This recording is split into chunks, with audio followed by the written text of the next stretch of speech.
Alright, so we want to first add elements into our new composition. So I'm just going to drag and drop them onto the stage.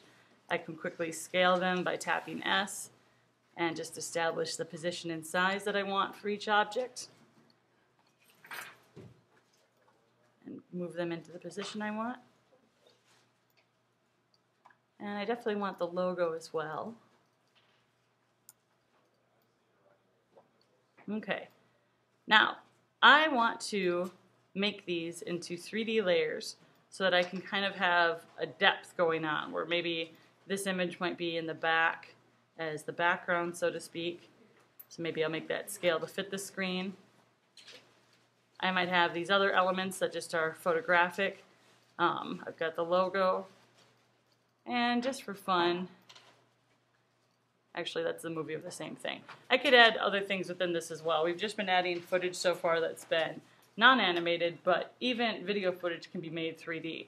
And remember, it's as easy as clicking on the little cube to the right of the layer in the layer palette before the timeline. So if you don't see the cube, you just have to click on your toggle switches button until you do.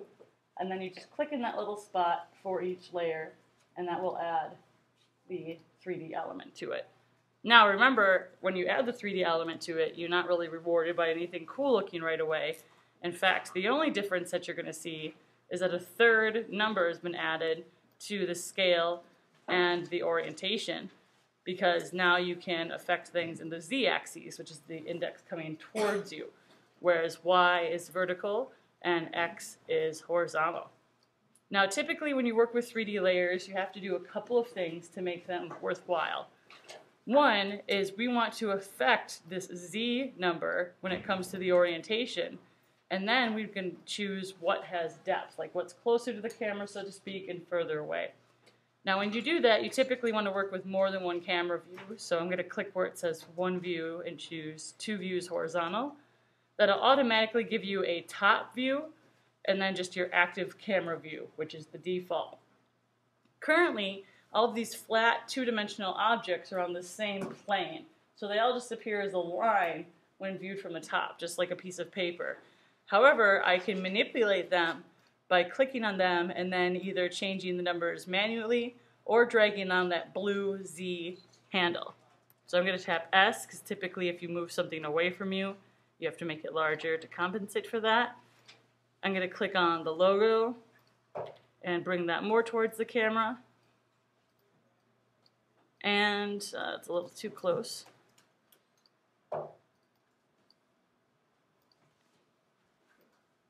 Sometimes clicking on the handles can be a little bit touchy. What I would recommend is not clicking on them until you see the little digit come up, X, Y, or Z, because otherwise you might just deselect like I had just done there. So just make sure that you see that little rollover. For those of you that have used Illustrator, it's just like waiting for the plus or minus sign to come up. Now, technically, these layers have depth. The logo's closest to us. The aquarium itself is a little further back, and then the exterior of the building is in the far back. We really don't get any benefit from the 3D right now unless we were to do something like animate the Z orientation or something like that. So, you know, we could make things kind of tilt at us, and that'd be one benefit of the 3D, but truly, we're not going to see any of that until we add lights. So the next thing to add is lights. I'm going to select all and collapse what I have by pressing U. Remember, U expands or collapses layers to show you the keyframes. And then I'm going to add a light by going Layer, New, Light. Okay? So this Layer, New, Light command is going to add a light. I have got a couple of options here as far as what kind of light I want, the intensity, the cone angle, and so on. Every one of these factors is changeable after it's been added, so I'm just going to click OK.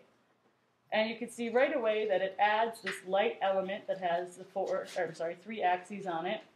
It has the cone, and then it has the point of interest, which is what the light is focusing at. If I twirl that light down within the timeline, you can see that it has typical transform properties, but it also has light options where I can change the intensity, I could change the color of the light, the cone angle, which if you look at the top view, you can definitely see what that's doing and how it's affecting the objects.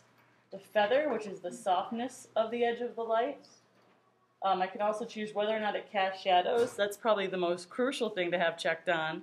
Otherwise, you're not going to have that depth. And then shadow darkness and diffusion. So if I don't want it quite as black as it is, I can change that. Now, the other step, aside from just adding the light, is to go into each object having to be 3D already, and then twirling those down to reveal material options. Material options is only going to become available once you've added a light. And you just want to make sure that your objects can cast shadows and or accept shadows depending on what they are. So I might want the logo to cast a shadow, and you can see what that does to the background behind it. So if they click that on and off, you could see that it casts a shadow or doesn't, and then I also can choose only the shadows, which we'll talk about later. So I want cast shadows on for each layer. I also can do things like choose the light transmission, the ambience, the diffusion, which is like how the light hits it. The three most important material options, other than whether it accepts shadows or not, is probably specular, shininess, and metal.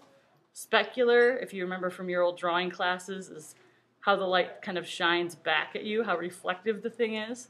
And the shininess in this case affects how shiny it is. So the shinier the object, the bigger the specular highlight, as if it was kind of like a chrome ball or something. You can build virtual sets using 3D layers in After Effects. If you imagine that this logo was a floor, I could always twirl it down in a way that would make it lie flat and kind of tilt it back within the frame. There we go. So I'm not going to do this for this particular one, but you can build virtual sets, like if you wanted to build the museum, by using proper lighting and by tilting the objects back into space. I'm only bringing that up now to show you what it does to the light. You can see how the secular highlighting changes, and I can kind of bring it in closer or further away. So I want to just go through and make sure that all those options are okay. I could select all and collapse just to give myself more room. Now, of course, that camera is animatable. That camera you can animate just like anything else.